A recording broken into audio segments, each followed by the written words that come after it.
പ്രിയപ്പെട്ട പഠിതാക്കളെ, പുതിയൊരു വീഡിയോയിലേക്ക് എല്ലാവർക്കും സ്വാഗതം. ഇന്ന് നോക്കാൻ പോകുന്നത് എങ്ങനെയാണ് ABC-ID സ്വന്തമായിട്ട് മൊബൈൽ ഫോൺ ഉപയോഗപ്പെടുത്തിയിട്ട് ഉണ്ടാക്കാമെന്നുള്ളതാണ്. വെറും 5 മിനിറ്റ് മാത്രം മതി നമുക്ക് ഈ ഒരു ABC-ID ക്രിയേറ്റ് ചെയ്യാൻ വേണ്ടിയിട്ട്. നിങ്ങളൊരു ഡിഗ്രി അഡ്മിഷൻ എടുക്കുകയാണെന്നുണ്ടെങ്കിൽ അതൊരു ഇഗ്നോ യൂണിവേഴ്സിറ്റി ആയിക്കോട്ടെ, അല്ലെങ്കിൽ ശ്രീനാരായണ ഗുരു ഓപ്പൺ യൂണിവേഴ്സിറ്റി ആയിക്കോട്ടെ, അല്ലെങ്കിൽ റെഗുലർ ആയിട്ട് പോകുന്ന ഏത് യൂണിവേഴ്സിറ്റിയിൽ നിങ്ങൾ അഡ്മിഷൻ എടുക്കുകയാണെന്നുണ്ടെങ്കിലും നിർബന്ധമായിട്ടും നമ്മുടെ UGC പറയുന്ന ഒരു ക്രൈറ്റീരിയയാണ് ഓരോ സ്റ്റുഡൻറ്റിനും ABC-ID ഉണ്ടായിരിക്കണം എന്നുള്ളത്. ഇതോടൊപ്പം തന്നെ നമ്മുടെ ചാനലിൽ ഡബ് ID എങ്ങനെ ക്രിയേറ്റ് ചെയ്യണം എന്നുള്ളതും നമ്മൾ അപ്ഡേറ്റ് ചെയ്തിട്ടുണ്ട്. നിങ്ങൾക്കതും ചെക്ക് ചെയ്യാവുന്നതാണ്. നിങ്ങളുടെ മൊബൈൽ ഫോണിലുള്ള ഏത് ഗൂഗിൾ ബ്രൗസറാണോ ഉള്ളത് അത് നിങ്ങൾ ഓപ്പൺ ചെയ്യുക. ഞാൻ നിങ്ങൾക്ക് കാണിക്കാൻ പോകുന്നത് ക്രോം ഓപ്ഷൻ ഉപയോഗിച്ചിട്ട് എങ്ങനെയാണ് ചെയ്യാന്നുള്ളതാണ്. ആദ്യം നിങ്ങൾ ക്രോം ഓപ്ഷനിൽ വന്നിട്ട് അവിടെ ഗൂഗിൾ നമ്മൾ അടിച്ചു കൊടുക്കുന്ന സ്ഥലത്ത് നിങ്ങൾ ABC-ID ക്രിയേഷൻ എന്ന് ജസ്റ്റ് സെർച്ച് ചെയ്ത് കൊടുക്കുക. ചില വീഡിയോയിൽ നിങ്ങൾ കണ്ടിട്ടുണ്ടാകും ഡിജി ലോക്കർ വേണം, അത് അതിൻ്റെ പ്രത്യേകിച്ച് ഒരു ആപ്പ് ഇൻസ്റ്റാൾ ചെയ്യേണ്ട ആവശ്യമൊന്നും വരുന്നില്ല. ഡയറക്റ്റ് നമുക്ക് സൈറ്റിലൂടെ തന്നെ ഡിജി ലോക്കറിലേക്ക് ലോഗിൻ ചെയ്യാവുന്നതാണ്. ഇവിടെ നമ്മൾ ABC-ID കൊടുക്കുന്ന സമയത്ത് ഇങ്ങനെയാണ് വരിക. Academic bank of credit test എന്നുള്ള ഈ ഭാഗം, ഈ ആദ്യം കാണുന്ന ലിങ്ക് തന്നെയാണ് ഓപ്പൺ ചെയ്യേണ്ടത്. ഓപ്പൺ ചെയ്യുന്ന സമയത്ത് സൈൻ വിത്ത് ഡിജി ലോക്കർ എന്നുള്ളൊരു ഓപ്ഷൻ നിങ്ങൾക്ക് കാണും. ജസ്റ്റ് നമ്മൾ അതാണ് കൊടുക്കേണ്ടത്. ഓൾറെഡി നമുക്ക് അക്കൗണ്ട് ഉണ്ടെങ്കിൽ അവിടെ സൈൻ ഇൻ കൊടുക്കുക. അല്ലാത്തവരാണെന്നുണ്ടെങ്കിൽ നമ്മൾ എന്ത് ചെയ്യുന്നു, ആ ഒരു ഓപ്ഷൻ കൊടുക്കുന്നു. നമ്മളെ ഡിജി ലോക്കറിൻ്റെ ഓപ്ഷൻ വന്നിട്ടുണ്ട്. ഇവിടെ ഇങ്ങനെയാണ് വരുന്നത് അല്ലേ. ഓൾറെഡി അക്കൗണ്ട് എടുത്തിട്ടുള്ള ആളാണെന്നുണ്ടെങ്കിൽ മൊബൈൽ നമ്പറും നമ്മുടെ പിന്നും അടിച്ചിട്ട് ഡയറക്റ്റ് നിങ്ങൾക്ക് അതിലേക്ക് സൈൻ ചെയ്യാൻ പറ്റുന്നതാണ്. അല്ലാത്തവർ താഴെ ഭാഗത്ത് ന്യൂ യൂസർ എന്നുള്ള ഭാഗത്ത് സൈൻ അപ്പ് എന്നുള്ള ഓപ്ഷൻ കൊടുത്തിട്ട് വേണമെങ്കിൽ ലോഗിൻ ചെയ്യാൻ. അവിടെ നിങ്ങളുടെ ഈ പറയുന്ന ഡീറ്റെയിൽസ് മൊത്തം അടിച്ചു കൊടുക്കണം. ആദ്യം കൊടുക്കേണ്ടത് മൊബൈൽ നമ്പറാണ്. അപ്പോൾ ജസ്റ്റ് എന്ത് ചെയ്യുക, മൊബൈൽ നമ്പർ നിങ്ങൾ ഏതാണോ വേണ്ടത് അത് അവിടെ സെർച്ച് ചെയ്യുക, അവിടെ അടിച്ചു കൊടുക്കുക. മൊബൈൽ നമ്പർ അടിച്ചു കൊടുക്കുമ്പോൾ നിങ്ങൾ പ്രത്യേകം ശ്രദ്ധിക്കണം, ഏത് സ്റ്റുഡൻ്റ് ആണെന്നുണ്ടെങ്കിലും അവരുടെ ആധാർ മൊബൈൽ നമ്പറുമായിട്ട് ലിങ്ക് ചെയ്തിട്ടുണ്ടായിരിക്കണം. ചില സ്റ്റുഡൻറ്റ് ചിലപ്പോൾ ഉമ്മാൻ്റെ അല്ലെങ്കിൽ വീട്ടിലത്തെ മൊബൈൽ നമ്പർ വെച്ചിട്ട് തന്നെ ആയിരിക്കും ഇപ്പോഴും ഉണ്ടായിരിക്കുക. അത് സ്വന്തം അവരുടെ ഫോൺ നമ്പറിലേക്ക് ആധാറുമായിട്ട് ലിങ്ക് ചെയ്താൽ മാത്രമേ നിങ്ങൾക്ക് സക്സസ്ഫുള്ളി ഇത് കംപ്ലീറ്റ് ചെയ്യാൻ പറ്റുള്ളൂ. നമുക്ക് പേഴ്സണലായിട്ടൊരു മൊബൈൽ നമ്പർ ഉണ്ടായിരിക്കണം, അഥവാ നമ്മുടെ ആധാറുമായിട്ട് ലിങ്ക് ചെയ്തിട്ടുള്ള നമ്പർ. ആ ഒരു നമ്പറിലേക്ക് ഒരു OTP വരുന്നതാണ്. ആ OTP വന്നതിന് ശേഷം നിങ്ങൾ എന്ത് ചെയ്യുക, അവിടെ ഒരു OTP കൊടുക്കാനുള്ളൊരു ഓപ്ഷൻ വരും. ജസ്റ്റ് എന്ത് ചെയ്യുക, അവിടെ OTP നമ്മൾ കൊടുക്കുന്നു. OTP കൊടുത്തു കഴിഞ്ഞിട്ട് സൈൻ ഇൻ എന്നുള്ള ഭാഗം നമ്മൾ ആദ്യം ഒന്ന് പ്രസ് ചെയ്ത് കൊടുക്കുക. OTP സക്സസ്ഫുള്ളി കൊടുത്തു കഴിഞ്ഞാൽ പിന്നെ നെക്സ്റ്റ് പേജിലേക്ക് പോകുന്നതാണ്. അപ്പോൾ കുറച്ച് കാര്യങ്ങളൊക്കെ അവിടെ പറയുന്നുണ്ട്, അതൊക്കെ ജസ്റ്റ് നോക്കിയിട്ട് നിങ്ങൾ വായിച്ച് നോക്കുക. എന്നിട്ട് താഴെ ഭാഗത്തുള്ള അലോ എന്നുള്ള ഓപ്ഷനാണ് നിങ്ങൾ കൊടുക്കേണ്ടത്. ഡെനി ഒരിക്കലും കൊടുക്കരുത്. അലോ എന്നുള്ള ഓപ്ഷൻ കൊടുത്താലേ നമുക്ക് അടുത്ത പേജിലേക്ക് പോകാൻ പറ്റുള്ളൂ.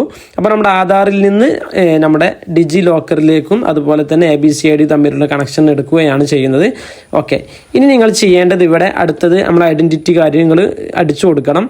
ഇവിടെ പ്രത്യേകം ശ്രദ്ധിക്കുക, പുതിയൊരു സ്റ്റുഡൻ്റ് ആണെന്നുണ്ടെങ്കിൽ ഐഡൻറ്റിറ്റി ടൈപ്പ് എന്നുള്ള ഇവിടത്തിൽ നിങ്ങൾ ന്യൂ അഡ്മിഷൻ എന്നാണ് കൊടുക്കേണ്ടത്. അല്ലാത്തവരാണെന്നുണ്ടെങ്കിൽ നിങ്ങൾ ഓൾറെഡി അഡ്മിഷൻ എടുത്ത സ്റ്റുഡൻ്റ് ആണ് എന്നുണ്ടെങ്കിൽ നിങ്ങൾ എന്ത് ചെയ്യണം, അവിടെ എൻറോൾ നമ്പറാണ് അടിച്ചു കൊടുക്കേണ്ടത്. ഓക്കെ, എൻറോൾ നമ്പർ അടിച്ചു കൊടുക്കുക. എന്നിട്ട് ഏത് യൂണിവേഴ്സിറ്റിയിലെ സ്റ്റുഡൻ്റ് ആണെന്ന് ചോദിക്കുന്നുണ്ട്. അപ്പോൾ ഇവിടെ ജസ്റ്റ് ഞാൻ ശ്രീനാരായണ ഗുരു ഓപ്പൺ യൂണിവേഴ്സിറ്റിയിലെ ന്യൂ അഡ്മിഷൻ ആയിട്ടാണ് സെലക്ട് ചെയ്യുന്നത്. ഇനി നിങ്ങൾ ഏത് യൂണിവേഴ്സിറ്റി ആണോ അവിടെ അടിച്ചു കൊടുക്കുക. ഓൾറെഡി ഇഗ്നോയിലോ അല്ലെങ്കിൽ ശ്രീനാരായണയിലോ അല്ലെങ്കിൽ വേറെ ഏതെങ്കിലും യൂണിവേഴ്സിറ്റിയിൽ അഡ്മിഷൻ എടുത്തവരാണ് എന്നുണ്ടെങ്കിൽ നിങ്ങൾ എന്ത് ചെയ്യുക, അവിടെ എൻറോൾ നമ്പർ എന്നുള്ള ഓപ്ഷനാണ് നിങ്ങൾ സെലക്ട് ചെയ്യേണ്ടത്. എന്നിട്ട് നിങ്ങൾ എന്ത് ചെയ്യണം, നിങ്ങളുടെ യൂണിവേഴ്സിറ്റി അവിടെ സെലക്ട് ചെയ്യണം. ഇനി യൂണിവേഴ്സിറ്റിയുമായി ബന്ധമൊന്നും ഇല്ലാത്തവരാണ് എന്നുണ്ടെങ്കിൽ നിങ്ങൾ നൺ എന്നുള്ള ഓപ്ഷനാണ് നിങ്ങൾ സെലക്ട് ചെയ്യേണ്ടത്. ചില കേന്ദ്ര ഗവൺമെൻറ് അല്ലെങ്കിൽ ഗവൺമെൻറ് സ്ഥാപനങ്ങൾ അംഗീകരിച്ചിട്ടുള്ള സർട്ടിഫിക്കറ്റ് കോഴ്സുകളൊക്കെ പ്രൊവൈഡ് ചെയ്യണമെന്നുണ്ടെങ്കിൽ ABC-ID ചിലപ്പോൾ ആവശ്യം വരും. അങ്ങനത്തെവരൊക്കെ അവിടെ എന്താണ് അടിച്ചു കൊടുക്കാൻ നണ്ണ് എന്നുള്ള ഓപ്ഷനാണ് സെലക്ട് ചെയ്യേണ്ടത്. ന്യൂ അഡ്മിഷൻ എന്നുള്ളത് കൊടുക്കുന്നു. എന്നിട്ട് താഴെ ഭാഗത്ത് യൂണിവേഴ്സിറ്റി സെലക്ട് ചെയ്യുന്നു. മുകളിൽ സെർച്ച് ചെയ്യാനുള്ള ഓപ്ഷൻ ഉണ്ട്. അവിടെ ശ്രീനാരായണ ഗുരു ഓപ്പൺ യൂണിവേഴ്സിറ്റി എന്നാണ് ഞാനിവിടെ സെർച്ച് ചെയ്യുന്നത്. നിങ്ങളെ യൂണിവേഴ്സിറ്റി ഏതാണോ അത് നിങ്ങൾ എന്ത് ചെയ്യുക, അവിടെ സെർച്ച് ചെയ്ത് കൊടുക്കുക. ഓക്കെ, ഇവിടെ ഞാൻ ജസ്റ്റ് ശ്രീനാരായണ ഗുരു ഓപ്പൺ യൂണിവേഴ്സിറ്റിയിൽ നിന്ന് സെർച്ച് ചെയ്യുന്നു. യൂണിവേഴ്സിറ്റി സെലക്ട് ചെയ്ത് കഴിഞ്ഞാൽ അഡ്മിഷൻ ഇയർ ചോദിക്കുന്നുണ്ട്. അപ്പം നിങ്ങൾ ഏത് വർഷമാണ് അഡ്മിഷൻ എടുത്തിട്ടുള്ളത് അത് അവിടെ കൊടുക്കുക. ഇനി പുതിയ അഡ്മിഷൻ എടുക്കുന്നവരാണെന്നുണ്ടെങ്കിൽ നിങ്ങൾ ഏത് വർഷമാണ് അഡ്മിഷൻ എടുക്കുന്നത് അത് അവിടെ കൊടുക്കുക. ഞാനിവിടെ 2025 എന്നുള്ള ഓപ്ഷനാണ് കൊടുക്കുന്നത്. ഇപ്പം നിങ്ങൾക്ക് ഇവിടെ കാണാൻ സാധിക്കും നിങ്ങളുടെ പേര് മുകളിൽ വരുന്നതാണ്. അതുപോലെ തന്നെ ഒരു ചുവപ്പ് കളറിലായിട്ട് നിങ്ങളുടെ ആധാറിൽ കൊടുത്തിട്ടുള്ള ഫോട്ടോ വെച്ചിട്ടുള്ള ഒരു ABC-ID നിങ്ങൾക്ക് അവിടെ കാണാൻ സാധിക്കും. ഇത് നിങ്ങൾക്ക് ഇവിടുന്ന് ഇതാണ് നിങ്ങളുടെ ABC-ID. ഇത് നിങ്ങൾ ഇവിടുന്ന് സ്ക്രീൻഷോട്ട് എടുത്തിട്ട് സേവ് ചെയ്തേക്കാണ് വേണ്ടത്. ചെയ്യുന്നത്. നിങ്ങൾക്ക് ഡൗൺലോഡ് ചെയ്യാനുള്ള ഓപ്ഷനൊന്നുമില്ല. നിങ്ങൾ ഇവിടുന്ന് എന്ത് ചെയ്യാൻ ഇത് നിങ്ങൾക്ക് വേണ്ട ID കാര്യങ്ങളൊക്കെ നിങ്ങൾ ഇവിടുന്ന് സെലക്ട് ചെയ്യുക. അതേപോലെ വേണ്ട നമ്പറുകൾ സെലക്ട് ചെയ്യുക. അതേപോലെ സ്ക്രീൻഷോട്ട് എടുത്തിട്ട് സൂക്ഷിച്ചു വെക്കുക. ഇത്രയാണ് ABCID ഉണ്ടാക്കാനുള്ളത്. ചില സ്റ്റുഡൻറ്റിന് ABCID ഈ മാർഗത്തിൽ ഉണ്ടാക്കാൻ ചിലപ്പം സാധിക്കില്ല. അവർ ചെയ്യേണ്ടത് അഥവാ അവരുടെ ഫോട്ടോ കാര്യങ്ങളൊക്കെ അവിടെ പതിഞ്ഞു വരുന്നതാണ്. ചിലപ്പോൾ എന്ത് ചെയ്യില്ല, അവിടെ ABCID പറഞ്ഞിട്ട് കാര്യങ്ങൾ വരില്ല. അത്തരത്തിലുള്ള സ്റ്റുഡൻസ് ചെയ്യേണ്ടത് നേരെ ഗൂഗിളിൽ പോയിട്ട് നിങ്ങൾ ഡിജി ലോക്കർ എന്ന് സെർച്ച് ചെയ്യുക. ഓക്കെ, ഡിജി ലോക്കർ സെർച്ച് ചെയ്തതിന് ശേഷം നിങ്ങൾ ഡിജി ലോക്കറിലേക്ക് ലോഗിൻ ചെയ്യാൻ വേണ്ടിയിട്ട് പറയും. ഓൾറെഡി അക്കൗണ്ട് എടുത്തിട്ടുള്ള ആളാണെന്നുണ്ടെങ്കിൽ നിങ്ങൾ മൊബൈൽ നമ്പർ വെക്കുക. അതേപോലെ തന്നെ പിന്നെ അടിച്ചിട്ട് ലോഗിൻ ചെയ്യുക. അല്ലാത്ത ആളാണെന്നുണ്ടെങ്കിൽ താഴെ ഭാഗത്ത് ഡിജി ലോക്കർ സൈനപ്പ് എന്നുള്ള ന്യൂ യൂസർ സൈനപ്പ് എന്ന് കാണും.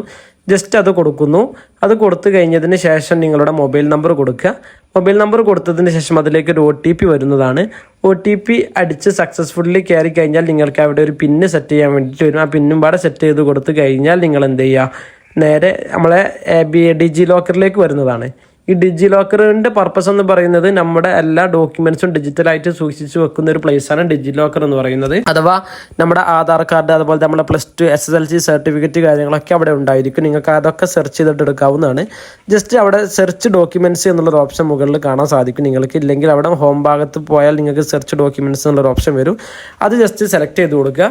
സെലക്ട് ചെയ്ത് കൊടുത്തു കഴിഞ്ഞതിന് ശേഷം നിങ്ങളവിടെ ABCID എന്ന് ജസ്റ്റ് ഒന്ന് അടിച്ചിട്ട് നിങ്ങൾ എന്ത് ചെയ്യുക, ഒന്ന് സെർച്ച് ചെയ്ത് നോക്കുക.